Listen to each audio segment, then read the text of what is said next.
Hello friends, welcome to a new video. एक और Sunday ख़त्म हुआ एंड एक और प्रीमियर लीग वीक ख़त्म हुआ।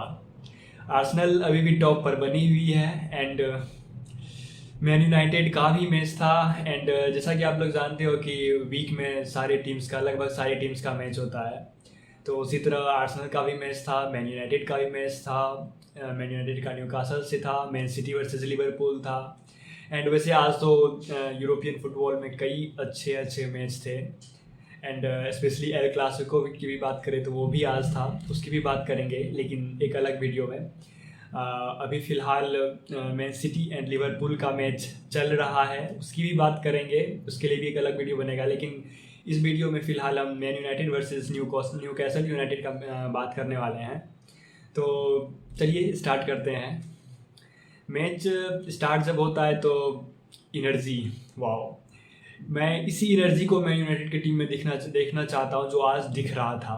हालांकि गोल नहीं कर पाई मैन यूनाइटेड के कोई भी प्लेयर, नहीं हो पाया, किसी के द्वारा भी गोल नहीं आया। मैच गोललेस ड्रॉ पर रही, बट स्टिल जो एनर्जी देखना चाहता हूँ मैं, वो आज दिख रहा था। हालांकि जिस लेवल पे मैन यूनाइटेड खेला करता था पहले, उस लेवल पे अभी भी नहीं है, उस लेवल से बहुत दूर है। लेकिन एनर्जी, एटलीस्ट एनर्जी जो इंटेंस जो होता है वो दिख रहा है अभी। एंड अगर मैच की स्टार्ट की बात करें तो स्टार्टिंग में तो कहीं ना कहीं आई थिंक कि न्यूकासल यूनाइटेड ही डोमिनेट कर रहे थे गेम को। अच्छा पास बना रहे थे, अटैक भी कर रहे थे। इनफैक्ट अटैक शॉट ज़्यादा न्यूकासल यूनाइटेड का ही था। बट आई थिंक कि फर्स्ट हाफ में पूरा ही न्यूकासल यूनाइटेड ही अच्छा करी थी। ऐसा नहीं है कि मैन यूनाइटेड ख़राब कर रही थी, अभी जिस लेवल पे उस लेवल से सही कर रही थी मैन यूनाइटेड भी, बट उससे बेहतर कर रहा था न्यूकासल। एंड रेफरी का भी कई डिसीजंस, कुछ मैन यूनाइटेड के अगेंस्ट गया तो कुछ न्यूकासल के अगेंस्ट भी गया।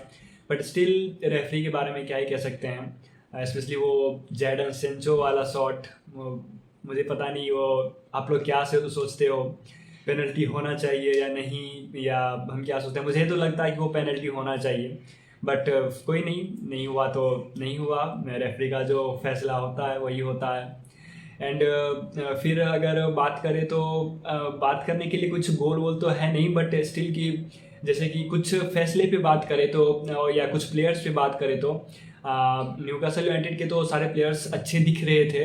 हालांकि कुछ इधर उधर भी सेकेंड हाफ में थोड़ा हो रहा था, जहाँ की कुछ ज़्यादा ही अटैकिंग दिख रहे थे, बट उस तरह नहीं दिखना चाहिए। मतलब कि ज़्यादा फिजिकल होने की कोशिश कर रहे थे, उतना नहीं होना चाहिए। एंड फिर जैडन सेंचो की बात करें तो जैसा कि मैं देखता हूँ कि मैन यूनाइटेड जैसे ही गोललेस ड्रॉ पर गई तो सब जैडन सेंचो पे एकदम से उनको क्रिटिसाइज कर रहे हैं। बट स्टिल मुझे नहीं लगता कि जैडन सेंचो आज उतना ख़राब थे। इनफैक्ट आज मुझे जैडन सेंचो अच्छे दिख रहे थे। और रोनाल्डो की बात करें तो आई थिंक कि रोनाल्डो को उस वक्त सब्स्टिट्यूट नहीं करना चाहिए टेन को, क्योंकि आई थिंक कि रोनाल्डो जिस प्रेजेंस ऑफ माइंड से बॉक्स में रहता है, और स्पेशली सेकेंड हाफ में जितनी चांसेस बना रहे थे हम, कहीं ना कहीं रोनाल्डो अगर रहता वहाँ तो एक गोल या दो गोल भी आ सकता था, क्योंकि उसके पास वो प्रेजेंस ऑफ माइंड है।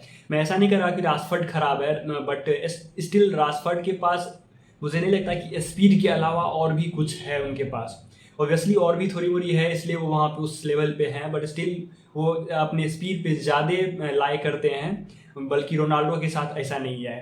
चूँकि रोनाल्डो अभी 37 साल के हैं तो उनके पास थोड़ी स्पीड कम है ऑब्वियसली, बट उनकी जो प्रेजेंस ऑफ माइंड है और बॉक्स में जो उनका प्रेजेंस दिखता है, वो प्रेजेंस और किसी का अभी नहीं दिखेगा। स्पेशली मैन यूनाइटेड की बात करें तो हाँ, कहीं ना कहीं एक अच्छे स्ट्राइकर की कमी है मैन यूनाइटेड में, क्योंकि रोनाल्डो, जैसा कि मैंने कई बार कहा है कि 37 ईयर के हैं तो उनसे सेम एक्सपेक्ट नहीं कर सकते जो 25 साल में 30 साल में करते आ रहे थे।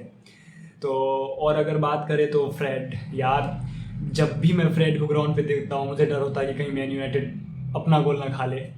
वो अलग ही बंदा है यार, पता नहीं क्यों वो बार बार टीम में जगह मिल रही है उसको। हालांकि आज कैसेमीरो शायद कुछ निगल वगल की वजह से वो नहीं खेल रहे थे, शायद उनकी तबीयत खराब थी इसलिए नहीं खेल रहे थे। एंड मैक्टोमिनी के तो आज के मैच में बैन लगा हुआ था प्रीमियर लीग में। पिछले मैच में 5 येलो कार्ड पूरा होने पर लगा था, आप लोगों को पता होगा, इसलिए भी ऐसा हुआ था, इसलिए फ्रेड खेल रहे थे शायद, और इसलिए शायद लास्ट टाइम तक उन्हें सब्स्टिट्यूट भी नहीं किया गया। एंड और अगर ब्रूनो की बात करें तो आई थिंक कि ब्रूनो को थोड़ा और क्रिएटिव होना पड़ेगा। मैं पिछले 2-3 मैचों से देख रहा हूँ कि ब्रूनो कुछ कर नहीं रहे हैं, वो बार बार पोजीशन लूज करते हैं, ना कुछ क्रिएटिव ना उतना वो थ्रेट ला रहे हैं, जिससे जो थ्रेट उनमें दिखता था जो पहले लाते थे वो थ्रेट अभी फ़िलहाल ब्रूनो से नहीं दिख रहा है अपोनेंट को, जो कि दिखना चाहिए। तो एक गोललेस ड्रॉ गया ये मैच एंड न्यूकासल तो आई थिंक कि हैप्पी ही होगी न्यूकासल की टीम। और man United obviously Erik ten हाग ने press conference post match statement में कहा भी कि हम उनके डिफेंस को न्यूकासल के डिफेंस को ब्रीच कर चुके थे, बट हम फिनिश नहीं कर पाए, हम गोल नहीं लगा पाए और इस वजह से गोललेस ड्रॉ पे हैं। शायद हम फुल 3 पॉइंट ले सकते थे अगर गोल होता तो, जबकि अच्छा खेले हम, बट स्टिल गोललेस ड्रॉ गया आज। तो अब नेक्स्ट मैच मैन यूनाइटेड का टॉटनहम हॉटस्पर से है और एक अच्छा मैच होगा, ऑब्वियसली देखने में मज़ा आएगा। तो फिर मिलते हैं उस मैच में। आज के लिए बस इतना ही। वीडियो अच्छी लगे तो लाइक एंड सब्सक्राइब जरूर करें।